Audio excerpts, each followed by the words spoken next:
नमस्कार दोस्तों, आज हम जीके जीएस का प्रैक्टिस सेट पहला देखेंगे। यदि आप एसएससी रेलवे या किसी भी स्टेट एग्जाम्स की तैयारी कर रहे हो तो ये प्रैक्टिस सेट आपके लिए काफ़ी इंपॉर्टेंट है।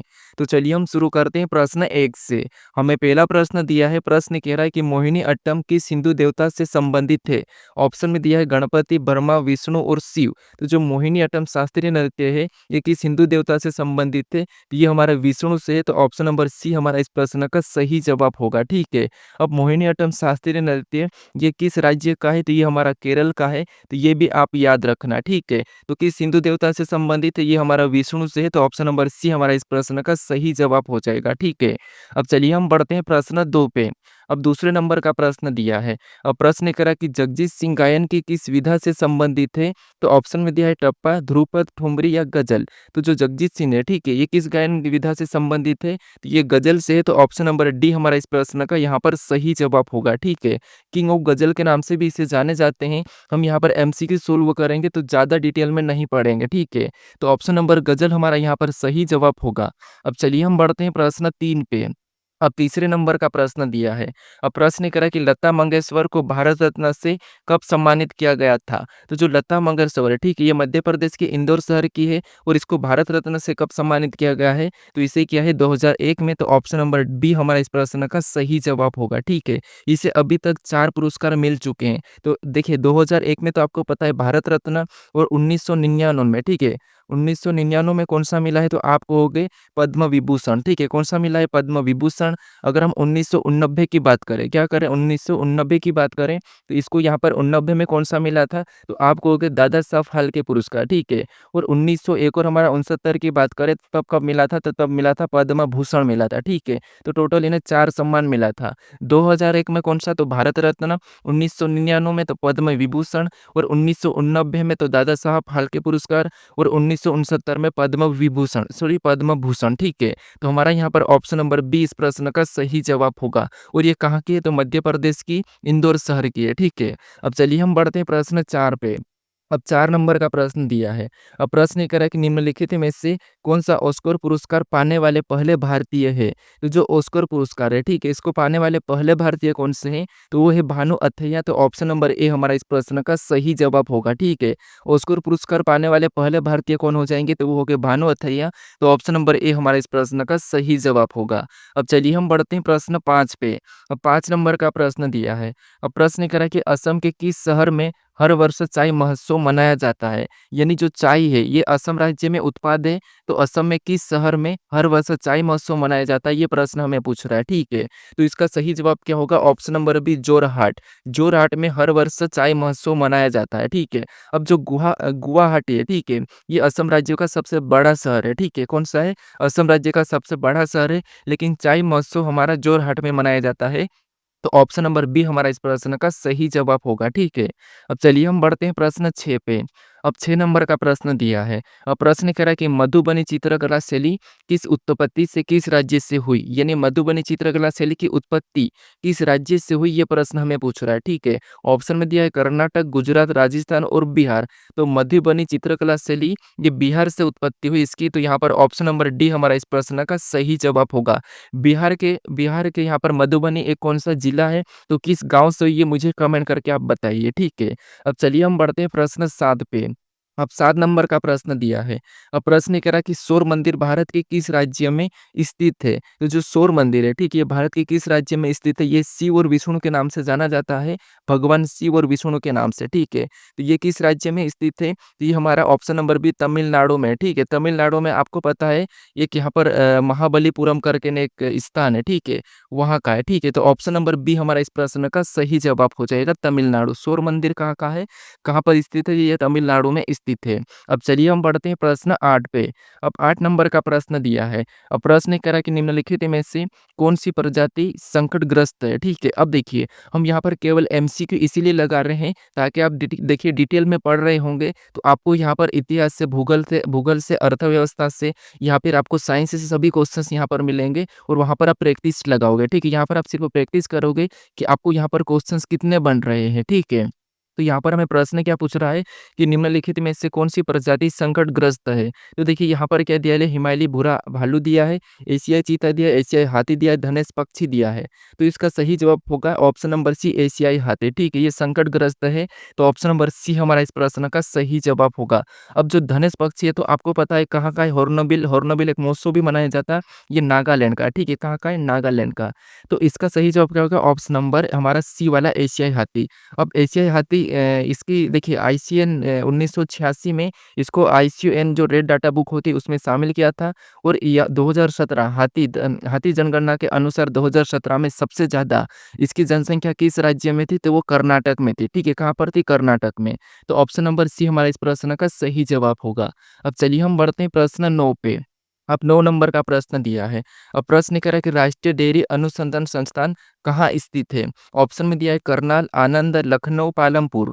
तो जो राष्ट्रीय डेयरी अनुसंधान संस्थान ये कहाँ स्थित है? तो ये है करनाल में है, तो ऑप्शन नंबर ए हमारा इस प्रश्न का सही जवाब होगा, ठीक है? प्रश्न क्या कर रहा था? राष्ट्रीय डेयरी अनुसंधान संस्थान, तो ये कहाँ है? करनाल। अब करनाल किस राज्य का शहर है? कभी-कभी आपको राज्य ही दे सकता है। तो जो करनाल है, ठीक है? ये कहाँ का है? तो ये हमारा हरियाणा के, याद रखना हरियाणा का है, चंडीगढ़ के पास है, ठीक है? तो ऑप्शन नंबर ए हमारे इस प्रश्न का सही जवाब होगा। राष्ट्रीय डेयरी अनुसंधान हरियाणा के करनाल में स्थित है, ठीक है? अब चलिए हम बढ़ते हैं प्रश्न 10 पे। अब 10 नंबर का प्रश्न दिया है। अब प्रश्न कह रहा है कि अंतर्राष्ट्रीय अहिंसा दिवस कब मनाया जाता है? ऑप्शन में दिया है 15 अगस्त, 31 अक्टूबर, 2 अक्टूबर, 14 नवंबर, ठीक है? तो अंतर्राष्ट्रीय अहिंसा दिवस ये हर वर्ष 2 अक्टूबर को मनाया जाता है, तो ऑप्शन नंबर सी हमारा इस प्रश्न का सही जवाब होगा।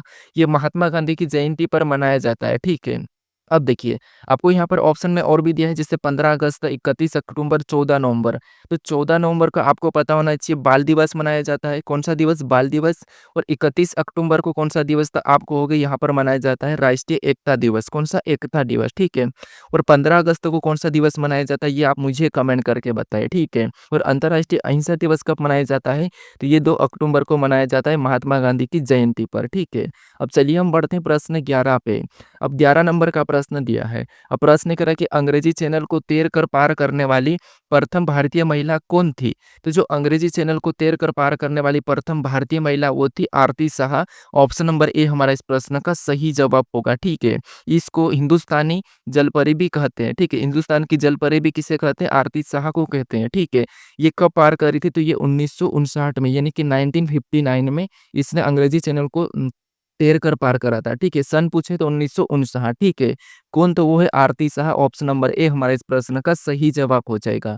अब चलिए हम बढ़ते हैं प्रश्न 12 पे। अब 12 नंबर का प्रश्न दिया है। अब प्रश्न कह रहा है कि निम्नलिखित में से कौन-सा म्यांमार का सबसे बड़ा जातीय समूह है, ठीक है? अब देखिए, यहाँ पर मैं आपको ज़्यादा डिटेल इसीलिए नहीं बता रहा हूँ ताकि आप जहाँ पर जो प्रश्न के आंसर याद करोगे, अगर मैं ज़्यादा डिटेल बता दूँगा तो आप में खिचड़ी हो जाएगी और सारे प्रश्नों को आप भूल जाओगे। तो इसीलिए हम थोड़ा-थोड़ा करके प्रैक्टिस करेंगे, कुछ ऐसे फैक्ट होंगे उससे संबंधित जुड़े हुए, उनको मैं आपको यहाँ पर बताते हुए चलूँगा, ठीक है? तो यहाँ पर प्रश्न करा कि निम्नलिखित में से कौन-सा म्यांमार का सबसे बड़ा जातीय समूह है? तो वो है बामर या बर्मन, ठीक है? ये एक जातीय समूह है जो कि क्या है, यहाँ पर म्यांमार का एक 2/3 हिस्सा है, ठीक है? तो वहाँ पर बर्मी भाषा बोली जाती है। तो ऑप्शन नंबर ए हमारा इस प्रश्न का सही जवाब हो रहा। और देखिए, ये आपको जीके का प्रैक्टिस सेट कैसा लग रहा है, ये मुझे कमेंट करके बताइए, क्योंकि देखिए, मैं आपको यहाँ पर अभी डेली के लिए जीके का प्रैक्टिस सेट भी शो करवाऊँगा ताकि आपकी जीके की भी प्रैक्टिस सेट अच्छी खासी हो जाए, ठीक है? अब चलिए हम बढ़ते हैं प्रश्न 13 पे। अब 13 नंबर का प्रश्न दिया है। अब प्रश्न करा कि खुल्लम-खुल्ला निम्नलिखित व्यक्तियों में से किसकी आत्मकथा है? ठीक है, प्रश्न करा कि खुल्लम-खुल्ला निम्नलिखित व्यक्तियों में से किसकी आत्मकथा है? तो जो खुल्लम-खुल्ला है, ठीक है, ये ऋषि कपूर की है, तो ऑप्शन नंबर हमारे यहाँ पर सी वाला सही जवाब होगा। अगर हम यहाँ पर शत्रुघ्न सिन्हा की बात करें तो ये इसकी आत्मकथा क्या है? तो इसकी बड़ी ज़बरदस्त आत्मकथा है। उसका नाम क्या है? तो थिंकिंग बट यहाँ पर एक और है आगे शब्द थिंकिंग बट खामोश। क्या है? थिंकिंग बट खामोश। अगर आपको ये आत्मकथा पूछे कि थिंकिंग बट खामोश यानी सोचो बस बट खामोश, ठीक है? तो ये शत्रुघ्न सिन्हा की है, ठीक है? लेकिन यहाँ पर खुल्लम-खुल्ला की बात करें तो ये किसकी है? ऋषि कपूर की है, तो ऑप्शन नंबर सी हमारा इस प्रश्न का सही जवाब हो जाएगा, ठीक है? अब चलिए हम बढ़ते हैं प्रश्न 14 पे। अगर देखिए आपको अगर ये वीडियो इंग्लिश में सुनाई दे रहा हो, तो आपको क्या करना है अपनी सेटिंग में इस तरफ आपको एक सेटिंग दिखाई दे रही है, वहाँ पर जाके इसकी लैंग्वेज चेंज कर लेना, वहाँ पर ऑटो ट्रैक का ऑप्शन होगा, ठीक है? क्योंकि अभी यूट्यूब क्या कर रहा है ऑटोमेटिक ही वीडियो वीडियो की लैंग्वेज चेंज कर दे रहा है, ठीक है। पिछले मेरा जो प्रैक्टिस सेट 8वां था रीजनिंग का, उसमें भी क्या कर रहा था वहाँ पर ऑटोमेटिक ही लैंग्वेज चेंज हो गई थी और वीडियो इंग्लिश में एआई के थ्रू चलने लगा था, ठीक है। तो वहाँ पर आपको सुनाई दिया होगा कि वॉइस किसी एआई की लग रही है, ना कि मेरी है, ठीक है। तो अगर ऐसा आपको सुनाई दे रहा हो तो आप प्लीज़ उस ऑडियो को क्या करोगे, आप हिंदी में कन्वर्ट कर लेना। वहाँ पर आपको सेटिंग में ऑप्शन मिलेगा ऑडियो ट्रैक करके, तो वहाँ पर आप हिंदी सिलेक्ट कर लेना, ठीक है। तो हमें यहाँ पर प्रश्न क्या कह रहा है, प्रश्न कह रहा है कि राष्ट्रीय खेल विश्वविद्यालय निम्नलिखित में से किस राज्य में स्थित है? तो जो राष्ट्रीय खेल विश्वविद्यालय है, ये किस राज्य में स्थित है? तो ऑप्शन नंबर हमारे यहाँ पर डी वाला सही होगा, मणिपुर में, ठीक है। कहाँ है? मणिपुर में है राष्ट्रीय खेल विश्वविद्यालय। इसकी स्थापना कब की थी? तो इसकी स्थापना की थी 2018 में। कब की थी? 2018 में इसकी स्थापना की थी, ठीक है। कहाँ पर है? मणिपुर में है। अब चलिए हम बढ़ते हैं प्रश्न 15 पे। अब 15 नंबर का प्रश्न दिया है। अब प्रश्न क्या है कि भारत की योजना आयोग को किस वर्ष में नीति आयोग द्वारा प्रतिस्थापित किया गया था? यानी भारत में जो योजना आयोग थी उसको हटाकर किस वर्ष यानी कि नीति आयोग द्वारा प्रतिस्थापित किया था? तो ये तो आपको पता होगा 2015 में नरेंद्र मोदी द्वारा इस योजना आयोग को हटाकर नीति आयोग की स्थापना कर दी थी, ठीक है।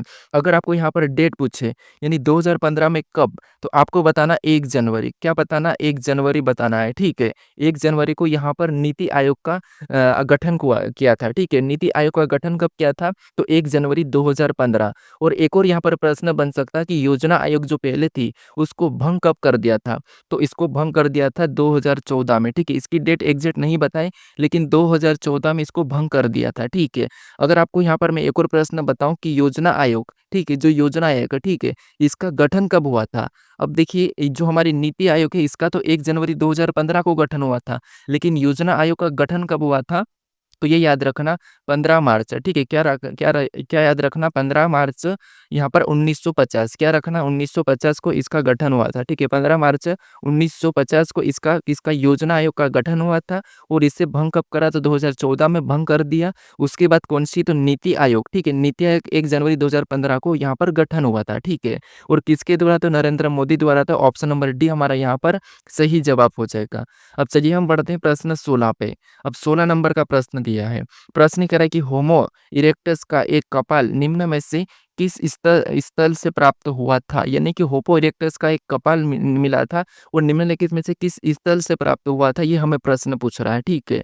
तो यहाँ पर दिया नर्मदा घाटी में हथनोरा या नर्मदा घाटी के होशंगाबाद, सोन घाटी के बागौर या बेलन घाटी में बांसाघाट, ठीक है। तो इसका सही जवाब होगा नर्मदा घाटी के हथनोरा में, ठीक है। ये कहाँ पर है? तो ये मध्य प्रदेश में है। तो ऑप्शन नंबर हमारा यहाँ पर मनुष्य के कंकाल का एक साक्ष्य मिला था पहला, ठीक है। तो ऑप्शन नंबर हमारे यहाँ पर ए वाला सही जवाब हो जाएगा। अब चलिए हम बढ़ते हैं प्रश्न 17 पे। अब 17 नंबर का प्रश्न दिया है। अब प्रश्न कह रहा है कि पहली निर्वाचित संसद निम्नलिखित में से किस वर्ष अस्तित्व में आई थी? यानी यहाँ पर सबसे पहले चुनाव यानी कि निर्वाचन कब शुरू हुआ था? ये हमें प्रश्न पूछ रहा है। यानी कि निर्वाचित संसद कब आई थी? यानी चुनाव की शुरुआत कब हुई थी? तो ये हुई थी 1952 में, ठीक है। ऑप्शन में देखिए 51 दिया होता है तो 51 भी आपको 51 या 52 मिल सकता है, ठीक है। 51 या 52 ऑप्शन में मिल सकता है। तो देखिए कब से कब हुई थी? तो देखिए आपको पता होना चाहिए 25, ठीक है। 25 अक्टूबर कब हुई थी? तो 25 अक्टूबर से 25 अक्टूबर 1900 बता रहा हूँ 25 अक्टूबर 1951, ठीक है। 1951 से 21 फरवरी, ठीक है। 21 फरवरी से क्या है 21 फरवरी तक 21 फरवरी 1952, ठीक है। 21 फरवरी ये हमारा 51 है, यहाँ पर 51 है और 1952 तक, कब तक? तो 1952 तक, ठीक है। ये क्या चला था? चुनाव हुआ था निर्वाचन यानी कि निर्वाचन हुआ था यानी कि चुनाव हुआ था, ठीक है। कब से? तो 25 अक्टूबर 1951 से 21 फरवरी 1952 तक चला था। तो हमें यहाँ पर कह रहा था कब आया था? वो 1952 में आया था। अगर 52 नहीं मिले तो आप 51 भी लगा सकते हो। तो ऑप्शन नंबर सी हमारा इस प्रश्न का सही जवाब होगा, ठीक है। ये याद रखना कि चुनाव की शुरुआत कब हुई? तो वो हुई थी 25 अक्टूबर 1951 से 21 फरवरी 52 तक चुनाव चला था और 489 लगभग सीटों पर चुनाव हुआ था, ठीक है। अब चलिए हम बढ़ते हैं प्रश्न 18 पे। अब 18 नंबर का प्रश्न दिया है। अब प्रश्न कह रहा है कि निम्नलिखित में से कौन सा हड़प्पा स्थल हरियाणा में है? यानी यहाँ पर कह रहा है कि निम्नलिखित में से कौन सा हड़प्पा स्थल हरियाणा में है, ठीक है। अब देखिए आपको मैं यहाँ पर इस प्रैक्टिस सेट में जो प्रश्न ऐड कर रहा हूँ ऐसा नहीं है कि किसी एक ही चैप्टर से एक ही टॉपिक से, आपको हर अलग अलग टॉपिक के इंपॉर्टेंट प्रश्न है जो कि पिछली परीक्षाओं में बार बार पूछ रहे हैं, जो ज़्यादा बार पूछ रहे ज़्यादा बार प्रश्न बन रहे हैं उन्हीं प्रश्नों को मैं यहाँ पर लेके आया हूँ, ठीक है? तो आपको यहाँ पर इतिहास का मिलेगा, भूगोल का मिलेगा, आपको साइंस का मिलेगा, स्टैटिक जीके का मिलेगा। तो यहाँ पर सारे प्रश्न हैं जो कि पिछली परीक्षाओं में पूछे थे, ठीक है? तो इसलिए ये काफ़ी इम्पोर्टेंट होने वाले हैं। तो यहाँ पर कह रहा है कि निम्नलिखित में से कौन-सा हड़प्पा स्थल हरियाणा में है, ठीक है? तो वो है राखीगढ़, ऑप्शन नंबर सी हमारे इस प्रश्न का सही जवाब होगा राखीगढ़, ठीक है? अगर हम यहाँ पर कालीबंगा की बात करें, तो ये कहाँ पर है? तो कालीबंगा हमारा राजस्थान में, ठीक है? कहाँ पर है? राजस्थान में है। कहाँ पर है? राजस्थान में। अब राजस्थान में किसके साक्ष्य मिले थे? तो जोते जोतते हुए खेत, खेत में जुताई वाला जो है ना हल, उसके साक्ष्य मिले थे कालीबंगा राजस्थान में, ठीक है? और यहाँ पर धोलावीरा की बात करें, तो ये कहाँ का है? तो ये हमारा गुजरात का है। कहाँ का है? गुजरात का है, ठीक है? और यहाँ पर कौन से साक्ष्य मिले? तो ये खेल का मैदान मिला था, ठीक है? कौन-सा खेल का मैदान वाला साक्ष्य मिला था? तो यहाँ पर हमारा जो कौन-सा हड़प्पा हरियाणा से, तो ये हमारा option number C Rakhigarhi Haryana से, कालीबंगा राजस्थान से और धोलावीरा गुजरात से, ठीक है? तो ऑप्शन नंबर सी हमारा इस प्रश्न का सही जवाब हो जाएगा। अब चलिए हम बढ़ते हैं प्रश्न 19 पे। अब 19 नंबर का प्रश्न दिया है। अब प्रश्न ये करा कि क्षोभ मंडल की औसत ऊँचाई कितनी है? यानी जो क्षोभ मंडल है, ठीक है? इसकी औसत ऊँचाई कितनी है? ये हमें प्रश्न पूछ रहा है। तो ऑप्शन में दिया है 30 किलोमीटर, 6 किलोमीटर, 13 किलोमीटर, 50 किलोमीटर। तो क्षोभ मंडल की ऊँचाई 13 किलोमीटर है, तो ऑप्शन नंबर सी हमारा इस प्रश्न का सही जवाब होगा, ठीक है? अब देखिए, क्षोभ मंडल वायुमंडल की सबसे निचली सतह है और यहाँ पर मौसमी घटना होती है, जैसे बारिश होती है, ये चीज़ें कहाँ पर होती है? ये क्षोभ मंडल में होती है। तो ये अपनी धरती से कितनी ऊँचाई पर है? तो ये 13 किलोमीटर की ऊँचाई पर है, तो ऑप्शन नंबर सी हमारा इस प्रश्न का सही जवाब होगा और ये वायुमंडल की सबसे निचली सतह है, ठीक है? अब चलिए हम बढ़ते हैं प्रश्न 20 पे। अब 20 नंबर का प्रश्न दिया है। अब प्रश्न कह रहा है कि हिमालय की कंचनजंगा शिखर की ऊँचाई कितनी है? यानी हिमालय की कंचनजंगा शिखर, इसकी ऊँचाई कितनी है? ये हमें प्रश्न पूछ रहा है, ठीक है? तो इसकी ऊँचाई है 8598 मीटर है, तो ऑप्शन नंबर ए हमारा इस प्रश्न का सही जवाब होगा, ठीक है? कौन-सा? Option number A 8598 metre. अब जो कंचनजंगा है, ठीक है? ये विश्व की तीसरी यानी तीसरे नंबर वाली क्या है? सबसे ऊँची चोटी है। कौन-सी? तीसरे नंबर वाली। तो फिर पहले नंबर वाली कौन-सी है? तो आपको पता होगा माउंट एवरेस्ट और दूसरे नंबर वाली कौन-सी है? तो दूसरे नंबर वाली K2। यहाँ पर क्या हो जाएगा? माउंट एवरेस्ट हो जाएगा और दूसरे नंबर पे क्या हो जाएगा? तो यहाँ पर K2 और तीसरे नंबर पे कंचनजंगा। कौन-सी है? तो कंचनजंगा, ठीक है? तो यहाँ पर हमें पूछा था कि इसकी ऊँचाई कितनी है? तो वो है ऑप्शन नंबर ए 8598 मीटर, तो ऑप्शन नंबर ए हमारा इस प्रश्न का सही जवाब होगा, ठीक है? सबसे ऊँची शिखर पर्वत शिखर कौन-सा है? तो वो है माउंट एवरेस्ट विश्व का और दूसरा कौन-सा है विश्व का सबसे बड़ा? तो K2 है और तीसरा कंचनजंगा है, ठीक है? अब चलिए हम बढ़ते हैं प्रश्न 21 पे। अब 21 नंबर का प्रश्न दिया है। अब प्रश्न ये करा कि करेंसी नोट और सिक्कों को कहते हैं, यानी करेंसी नोट और सिक्कों को क्या कहते हैं? ये हमें प्रश्न पूछ रहा है, ठीक है? तो ऑप्शन में दिया है निकट मुद्रा, विश्वसनीय मुद्रा या फिर कमोडिटी मनी या फिर कागज़ी मुद्रा। तो करेंसी नोट और सिक्कों को क्या कहते हैं? तो वो कहते हैं कागज़ी मुद्रा कहते हैं। तो ऑप्शन नंबर डी हमारा इस प्रश्न का सही जवाब हो जाएगा, ठीक है? कौन-सा? Option number D. अब देखिए, सबसे पहले कागज़ी मुद्रा कौन-सी वाली लॉन्च हुई थी? तो आपको पता है भारत में तो ₹1 का नोट हुआ था, ठीक है? कौन-सा हुआ था? ₹1 का नोट सबसे पहले बनाया गया था, ये भारत में और सबसे पहले ठीक है, ये भारत में ₹1 का नोट बनाया था ये कागज़ी मुद्रा में। अगर हम यहाँ पर कागज़ी मुद्रा की शुरुआत किस देश ने की थी? तो वो की थी चीन ने। किसने? चीन ने की थी, जो कि चीन में हुआ था इसकी शुरुआत कागज़ी मुद्रा की, ठीक है? तो ये याद रखना। अब चलिए हम बढ़ते हैं प्रश्न 22 पे। अब 22 नंबर का प्रश्न दिया है। अब प्रश्न ये कह रहा है कि निम्नलिखित में से कौन-सी भूकंप तरंगें अनुदैर्घ्य तरंगें हैं? यानी निम्नलिखित में से कौन-सी भूकंप तरंगें अनुदैर्घ्य तरंग है, ठीक है? तो वो है पी तरंगे, तो ऑप्शन नंबर ए याद रखना वाला, ठीक है? कौन-सा? ऑप्शन नंबर है पी तरंगे, जो कि भूकंप तरंगे की अनुदैर्घ्य तरंगे है। ऑप्शन नंबर ए हमारे इस प्रश्न का सही जवाब हो जाएगा। अब चलिए हम बढ़ते हैं प्रश्न 23 पे। अब 23 नंबर का प्रश्न दिया है। प्रश्न ये कह रहा है कि आधुनिक आवर्त सारणी में कितने तत्व सूचीबद्ध है, ठीक है? यानी कि आधुनिक आवर्त सारणी में कितने तत्व सूचीबद्ध है, ये हमें प्रश्न पूछ रहा है, ठीक है? ये हमारा केमिस्ट्री का प्रश्न है।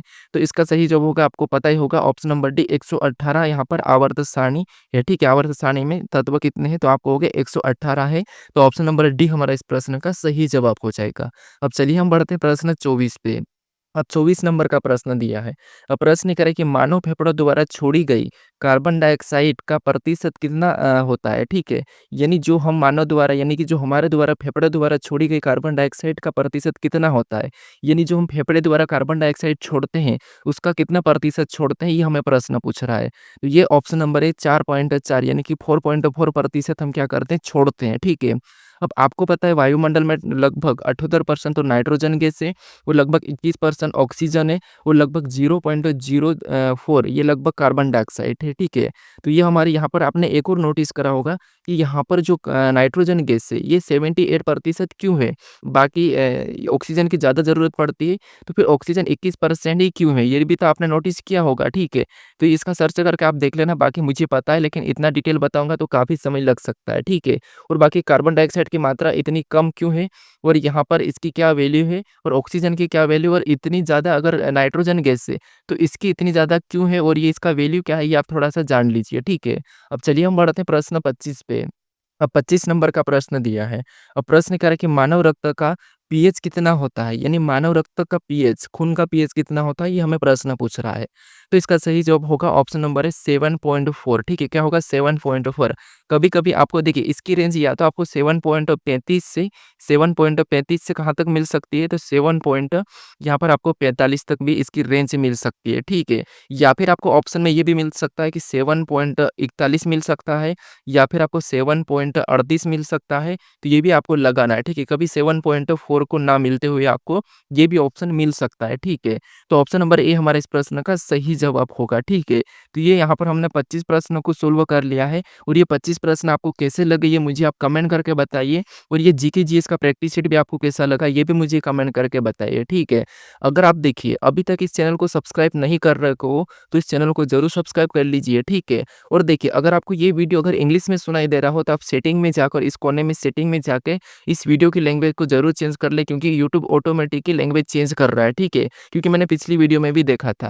तो ये प्रैक्टिस सेट आपको कैसा लगा ये मुझे कमेंट करके बताइए। अगर आपको अच्छा लगा हो तो लगभग इसके हम 50 से 100 प्रैक्टिस सेट करेंगे इन 25-25 का और वो भी वो प्रश्न रहेंगे जो कि पिछली परीक्षाओं में पूछे जा रहे हैं, ठीक है? तो जो मेरा तरीका है यहाँ पर जीके जीएस का बताने का तरीका कैसा लगा? क्या मैं इतना बता रहा ये सही है? क्या आपको और डिटेल में पढ़ना है या फिर इतना ही थोड़ा-थोड़ा डिटेल में पढ़ना ताकि आपको अच्छा याद हो जाए? इसीलिए मैं कम-कम डिटेल बता रहा हूँ। तो आपको कैसा लगा ये मुझे कमेंट करके ज़रूर बताएँ और इस वीडियो को अपने दोस्तों तक भी ज़रूर शेयर करें और इस चैनल को भी ज़रूर सब्सक्राइब कर लीजिए, ठीक है? तो चलिए हम अब मिलते हैं नेक्स्ट वीडियो में।